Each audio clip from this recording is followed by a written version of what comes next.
Hey everyone, welcome to another YouTube painting process video. This time around I'll be showing you the process for an older piece from last year, Lune from Clair Obscur Expedition 33. Now I will mention that the latter bits of the recording got corrupted, so I won't be able to show you how I finished it, but it's just refinement and laying the details on top of what I had. But for the most part, as usual, every painting process, the important bits are at the beginning as they're establishing the overall image, so you won't be missing that much. Anyways, on to today's topic. I'm going to make a rather important point when it comes to coloring. It is by far the most important fundamental knowledge that you should have when you're approaching colors. And something that, even for myself as I'm learning, and when I started learning it, that I didn't really get. The biggest mistake when it comes to colors is that I find a lot of people use too much of it.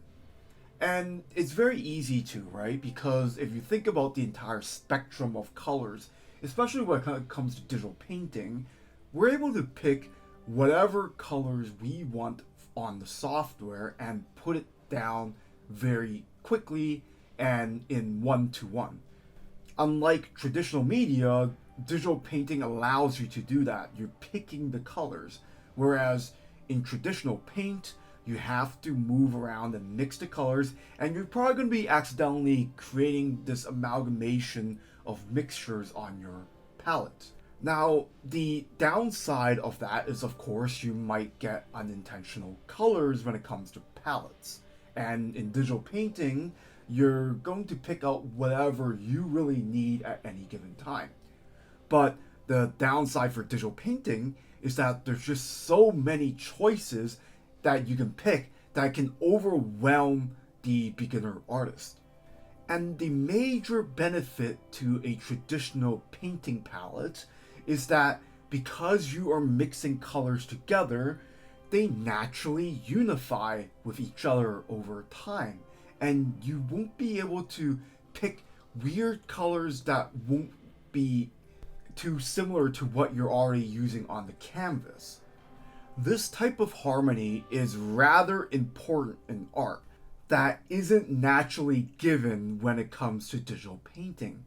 Now, I won't even go over the really technical knowledge that a lot of software, they're not mixing colors properly as traditional paint would. So even if you were to mix colors on digital painting, you're not going to get the authentic colors that you would get when it comes to actual physical paint. But let's not talk about that. It gets a little sciencey. The major reason why you won't want to pick so many different colors when it's digital painting is that in reality we aren't really exposed to a ton of different colors around us. In any given environment that we are in reality, the light sources of that environment will unify colors so that they naturally harmonize. And when you're harmonizing colors, you're making the colors closer to each other. There are a lot of illusions with how we interpret colors with our human eyes. And going down all of the science stuff is probably going to take a while. So just trust me on this. If you had a red and blue ball in your vicinity and it's lit by the same light sources, they're going to be a lot closer than you think on the color wheel. Because like I said, they're being lit and surrounded by the same ambience in the particular environment. Now, there are going to be exceptions. I won't go over them. I completely understand. But that's the really basic idea behind why unifying colors and harmonizing them is a good thing. You don't need the entire rainbow vomit spectrum in order to get the interpretation of red and blue and yellow in your piece. You just need enough in order to create the impression that the audience will be able to interpret that as such. That is going to get really complicated, but the gist of it is just don't use the entire color wheel for your palette. Even though you're able to pick whatever you want on the digital color wheel. The reason why, even in elementary school, you start to tamper with the analogous colors, the monochromatic color palettes, and that sort of thing, is to teach you to limit yourself from using the entire wheel. It's quite easy when, let's say you're a kid and you're just growing up, to, if you want to get blue, you would just get the blue paint right out of the tube. If you want the red paint, you get the red paint out of the tube and just place it on the canvas. But of course, if you're listening to this, you're probably going to be more advanced and you understand that there are a lot of nuances when it comes to mixing colors and ensuring that the colors are harmonizing with each other in order to make it seem like they're within reality. Because, like I said, environments, the light sources, they will unify the colors naturally. And as artists, we want to be able to emulate that on the canvas. Now, beyond the technical side of things, there is also a really good interpretative and subjective reason why you should as well. When you are limiting your own color palettes, you are also giving your opinion and message of the artwork onto the canvas.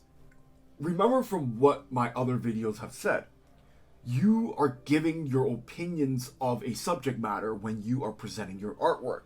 And if you are using too many things in art, too many aspects of art, so let's say you're just using so many colors, you're using way too many values just sporadically placed on a canvas, what happens is that your audience will not be able to understand why and what you're trying to say about your art.